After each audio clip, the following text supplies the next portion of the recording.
ఉప్మా పెసరట్టు వేస్తున్నామండి. పెసరట్టు పిండి ఇది నైట్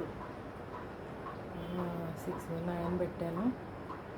కొంచెం బియ్యం వేసి నానబెట్టాను, రుబ్బు పెట్టుకున్నాను. అందులో కొంచెం సాల్ట్ వేసి ఉప్పుకుని దోశలాగా వేసుకోవాలి. ముందు పెసరట్టు పిండి రెడీ అయింది కదా, ఇప్పుడు ఉప్మా చేస్తాను. ఉప్మా చేసిన తర్వాత పెసరట్టు వేస్తాను. ఉప్మా ఎలా చేయాలో చూపిస్తాను ఒకసారి. ముందు బాండీలు పెట్టానండి, నెయ్యి వేస్తాను. ఉప్మాకి, పెసరట్టు ఉప్మాకి ఇది సరిపడగా వేసుకోవాలి.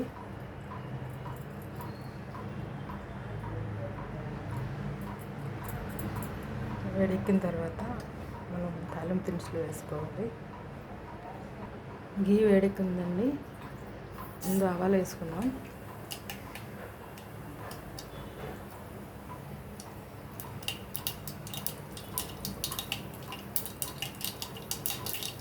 కొంచెం వేసుకోవాలండి ఇది పచ్చెనపప్పు, ఎందుకంటే పెసరట్టు ఉప్మా కదా, ఎక్కువ ఎందుకు.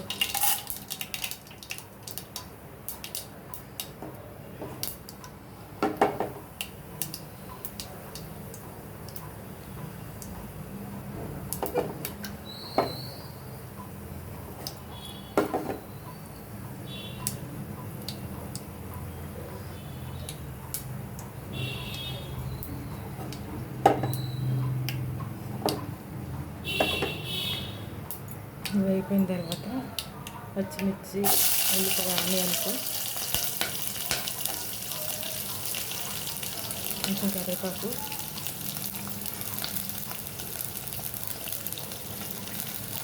వేసి పెట్టుకోవాలి.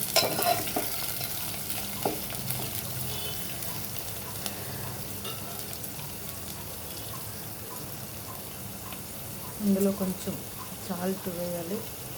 కొంచెం వేయాలండి, సాల్ట్ వేసాను ఎందుకంటే పెసరట్లో ఉంటుంది కదా సాల్ట్, మళ్ళీ అందుకని కొంచెం వేయాలి. 2 నిమిషాలకు మూత పెట్టుకుంటే మగ్గుతుంది. ఈలోపు ఎంత ఉప్మా రవ్వ వేయాలనేది కొలత తీసుకున్నాను. నేనైతే గ్లాసులో సగం వేస్తున్నాను. ఈ గ్లాసు సరిపోతుంది, ఎందుకంటే ఓన్లీ పెసరట్లోకి కాబట్టి సరిపోతుంది. ఆనియన్స్ మగ్గుతూ ఉంటే ఆనియన్స్ మగ్గాక టమాటాలు వేస్తాను. ఈలోపు నేను చట్నీకి వేపు పెట్టుకున్నానండి. పచ్చిమిర్చి, పల్లీలు వేసాను. వేగిన తర్వాత అందులో కొంచెం రుబ్బేటప్పుడు కొంచెం సాల్ట్, 2 ఎల్లుల్లిపాయ రెబ్బలు వేసుకోవాలి. వేసుకొని రుబ్బడమే. ఆనియన్స్ మగ్గిపోయినాయండి, టమాటా వేస్తున్నాను. చిన్న టమాటా బాగుంటుంది టేస్ట్.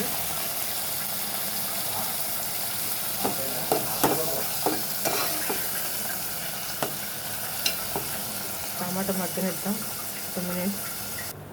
పల్లి చట్నీ రెడీ అండి. ఇందులో నేను జీలకర్ర వేయలేదు, ఓన్లీ సాల్ట్, వెల్లుల్లిపాయ వేసాను. ఒకసారి వెల్లుల్లిపాయ వేసి చూడండి, టేస్ట్ చాలా బాగుంటుంది, ఆంధ్ర స్టైల్. టమాటా మగ్గిపోయిందండి. మగ్గిపోయిన తర్వాత ఇప్పుడు వాటర్ పోసుకుందాం. ఇప్పుడు వాటర్ పోద్దాం. ఉప్మా రవ్వ గ్లాస్లో హాఫ్ తీసుకున్నాను కదా, 2 వేసుకోవాలండి ఇప్పుడు. అంటే హాఫ్ అంటే 1కి 2 వేసుకోవాలి. ఒకటైతే ఉప్మా రవ్వ అయితే 2 గ్లాసులు నీళ్ళు వేసుకోవాలన్నట్టు. నేను హాఫ్ వేసాను కాబట్టి 2 హాఫ్లు వాటర్ వేసుకోవాలి.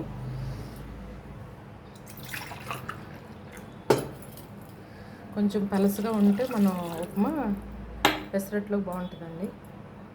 చిక్కగా అయిపోతే పెసరట్లోకి ఉప్మా బాగోదు. కొంచెం వాటర్ ఎక్కువ పోసుకున్నా పర్వాలేదు. 2 మినిట్స్ మరగనిద్దాం. ఎసరు మరిగిపోతుందండి.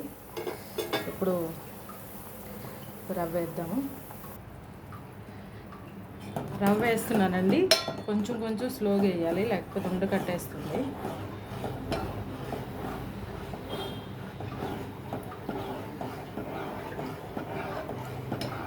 మీరు ఎప్పుడు ఇలాగే చేస్తారు కదా, చాలా బాగుంటుందండి. వేసిన తర్వాత కొంచెం 2 నిమిషాలు మగ్గిన తర్వాత మీరు చేసినట్టు ఒకసారి నేను చేస్తే నాకు అంత టేస్ట్ రాలా. అవునా? ఉప్మాలో వాటర్ అంతా ఇంకిపోయిందండి. కొంచెం లాస్ట్లో కొంచెం గీ వేసుకొని నెయ్యి వేసుకొని ఒకసారి తిప్పి దింపేద్దాం. పెసరట్లో ఉప్మా రెడీ. ఇప్పుడు పెసరట్టు ఎలా వేయాలో చూపిస్తాం. అట్ల పైన పెట్టానండి, వేడయింది. ఇప్పుడు పెసరపిండి దోశ వేద్దాము. ఆయిల్ వేయొద్దండి ముందు, ఎందుకంటే ఆయిల్ వేస్తే అంటుకుపోతుంది పెనంకి. పిండి వేసి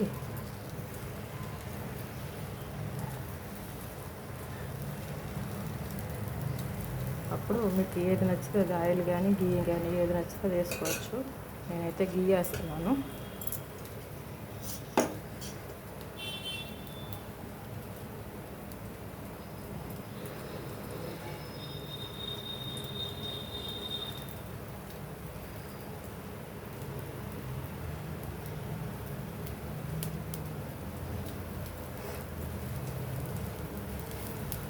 గీ వేసాను. 2 minutes వేగనిద్దాము.